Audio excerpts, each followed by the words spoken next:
Olá amigo, olá amiga, bem-vindo ao canal Professor Rodrigo Batista. Aqui juntos, nós todos os dias temos estudado a palavra de Deus, o único e verdadeiro Deus. Nós temos visto essa semana sobre as pragas do Egito e como o Senhor, o único e verdadeiro Deus, castigou os egípcios e a adoração que eles tinham a falsos deuses. É uma batalha de deuses, né? O Deus dos hebreus contra os deuses dos egípcios. Nossa lição fala que eles tinham mais de 1.500 deuses. Tinha um panteão principal, mas várias e várias divindades. Só que os hebreus só tinham um Deus invisível, que não podia ser adorado através de nenhum tipo de imagem de escultura, inclusive, mais para frente nós vemos que Deus proíbe que seja feita imagem de escultura para adoração a Ele. E nesse momento, nós vemos como Deus derrotou alguns dos deuses, ou os pensamentos que as pessoas tinham com respeito a esses deuses. Nós já vimos a primeira praga, já vimos a segunda e já vimos a terceira. E hoje, quarta-feira, dia 23 de julho, nós vamos ver as outras 3 pragas. Vamos lá, hoje falaremos das moscas, a praga no gado e úlceras. Vamos deixar que a palavra de Deus nos fale e nos mostre o poder soberano do nosso Deus sobre qualquer divindade que possa se referir, se aparecer, né, nesse mundo. Afinal de contas, as pessoas adoram muitos deuses, muitos tipos de deuses, mas a gente sabe que não precisa ter medo de nada, nenhuma entidade espiritual, porque só existe um Deus, segundo a palavra do Senhor, e é nisso que nós acreditamos. Essa é a nossa fé. E os deuses do Egito foram completamente derrotados pelo nosso grande e maravilhoso Deus. Eu vou identificar para você hoje a praga e o Deus que foi derrotado, o Deus que era adorado pelos egípcios diante dessa visão, dessa praga que Deus manifestou.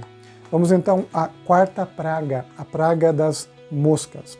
Diz assim a palavra de Deus em Êxodo capítulo 8, verso 20. Disse o Senhor a Moisés: Levanta-te pela manhã cedo e apresenta-te a Faraó. Eis que ele sairá às águas. E diz-lhe assim: Assim diz o Senhor: Deixa o meu povo ir, para que me sirva. Do contrário, se tu não deixares ir o meu povo, eis que eu enviarei enxames de moscas sobre ti, e sobre teus oficiais, e sobre o teu povo, e nas tuas casas, e nas casas dos egípcios encherão de enxames, e também a terra em que eles estiverem. Naquele dia separarei a terra de Gósen, em que habita o meu povo, para que nela não haja enxames de moscas, e saibas que eu sou o Senhor no meio desta terra. Aqui Deus fala que ele ia fazer distinção entre o povo dele e os egípcios, aqueles que adorariam a Deus e aqueles que não adoravam a Deus.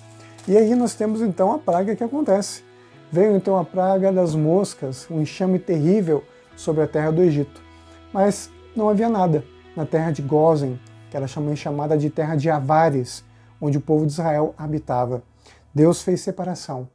E essas moscas, aqui a nossa lição diz que eram representantes, ou eram representadas, na verdade, por uma deusa cujo nome é Watit. Era considerada a deusa das moscas, a senhora dos pântanos e brejos. Olha o tipo de deuses que eles adoravam. E a nossa lição, né, faz uma referência a um deus chamado Khepri, que era um deus representado por um escaravelho, tal do besouro, que tinha ali no Egito. Esses deuses foram então derrotados porque começaram a aparecer os enxames, as pessoas oraram a essa deusa, oraram a esse deus e nada acontecia. Somente a intervenção, mais uma vez, de Deus, de forma intercessória da parte de Moisés, é que fez com que essa praga cessasse, assim como todas as outras. Deus sempre agindo. Mais uma vez, Deus não estava simplesmente punindo o povo, Deus estava mostrando o seu amor e sua misericórdia, e aqueles que se comprometessem com Deus seriam poupados. Só que os deuses do Egito, não, esses seriam destruídos diante do poder e da magnificência do nosso maravilhoso Deus. Então Deus derrotou o Deus das moscas, e o povo de Deus não pôde sair do Egito ainda. Aí acontece o seguinte, capítulo 8, verso 25, diz o seguinte pra gente, porque agora o cenário começa a mudar, né? Olha só como é que o faraó se refere. Verso 25.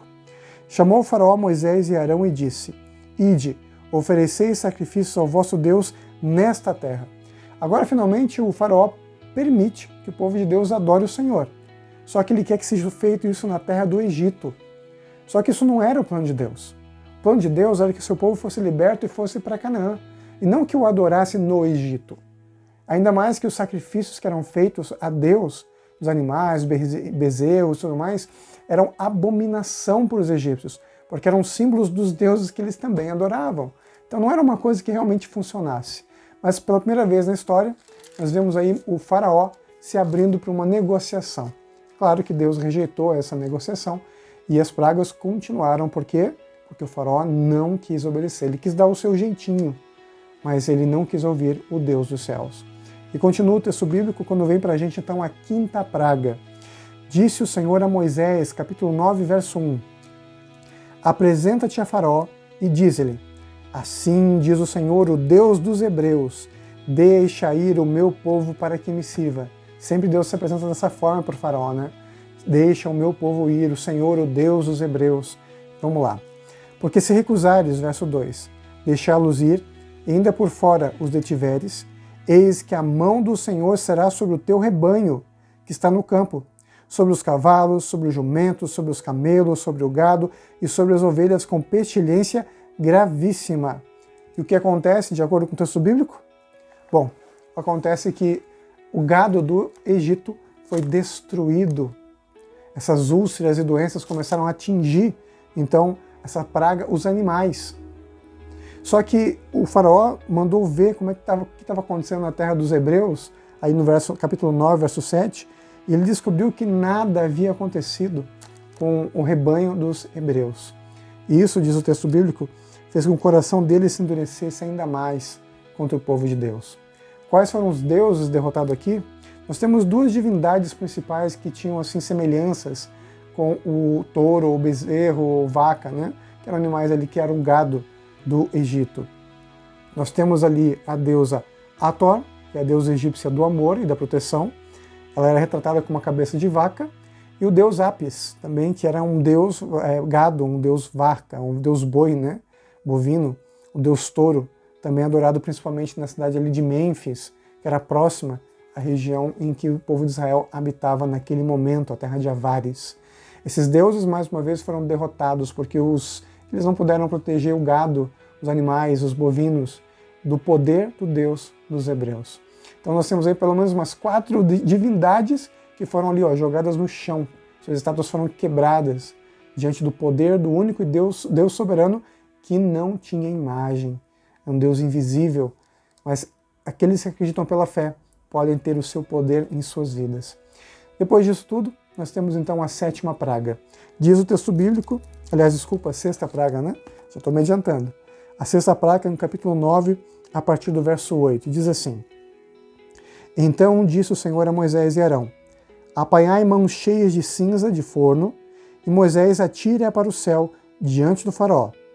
Ela se tornará em pó miúdo sobre toda a terra do Egito, e se tornará em tumores que se arrebentem em úlceras nos animais, nos homens e nos animais, por toda a terra do Egito. Aqui nós temos então úlceras, uma doença de pele, que estava atacando toda a terra do Egito, menos a terra do povo do Senhor. Todo mundo ficou doente ali. O faraó ficou doente, a sua esposa, a sua descendência, os magos encantadores que nem puderam comparecer diante do faraó, tão grave que era a doença sobre eles, homens e animais. Vejam, os animais já tinham sido destruídos, uma boa parte deles, durante a praga anterior. E agora, mais ainda, durante essa praga de úlceras e pestes, uma praga de doença, né? Aí eles clamaram e Deus não pôde ouvir a oração deles, porque eles estavam apegados ao pecado. E aqui diz o texto bíblico, verso 11. De maneira que os magos não podiam permanecer diante de Moisés por causa dos tumores, porque havia tumores nos magos e em todos os egípcios. Porém o Senhor endureceu o coração de Faraó, e este não os ouviu, como o Senhor tinha dito a Moisés. Nesse momento, finalmente, Deus endurece o coração do Faraó, que na verdade é um significado que, na verdade, é ele que endurece, né, o coração, como a gente já tem visto, diante da ação de Deus, essa escolha dele.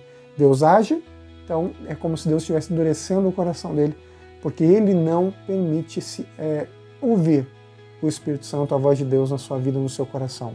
Os deuses egípcios que foram derrotados nessa praga de úlceras, essa praga que tem a ver com doença, foram a deusa Ísis, a deusa do amor, da magia, da sabedoria, tão poderosa e tão cultuada por eles. mas também era deusa da medicina, ela foi derrotada porque as pessoas buscaram ela e não conseguiram a cura. E também Imhotep, que era o deus da medicina e da cura, dois deuses que eram adorados, mas que não puderam fazer nada diante do Deus dos céus. Quem havia mandado a praga era o Senhor, e esses falsos deuses não podiam fazer nada diante de Deus, porque só existe um Senhor, só existe um Deus, e a verdadeira cura está nas mãos de Deus. O que a gente pode aprender de tudo isso? Toda essa lição, todos esses deuses sendo derrotados? Será que o nosso Deus quer ser arrogante e quer se mostrar e quer se impor? Não, não é nada disso. Deus, toda vez, ele pedia para que o povo do Egito se humilhasse no sentido de reconhecê-lo como Deus e permitir que o seu povo saísse do Egito. Foi a dureza do coração deles que fez com que Deus tivesse que agir da forma que agiu. Deus poderia ter libertado o seu povo, com a primeira praga, nem isso ele precisava ter feito. Mas ele não forçou, ele deu opções.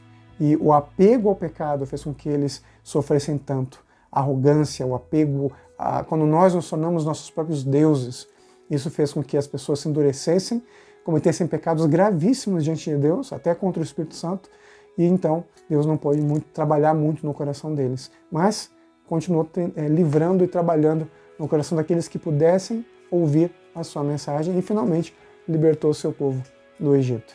Vamos orar? Querido Pai, obrigado por ser esse Deus tão maravilhoso, tão incrível, que faz com que os deuses das nações não sejam nada. Nós cremos no Senhor nosso Deus, cremos no seu poder e vemos a cada dia a manifestação do único e verdadeiro Deus. Obrigado por tuas bênçãos, que nosso coração possa reconhecer o Senhor e possamos ouvir a tua voz em nome de Jesus. Amém. Nunca se esqueça, meu amigo e minha amiga, nessa vida é você e Deus. E amanhã continuamos vendo como que os deuses do Egito caíram diante do Deus soberano, o Deus dos céus. Até amanhã. Tchau, tchau.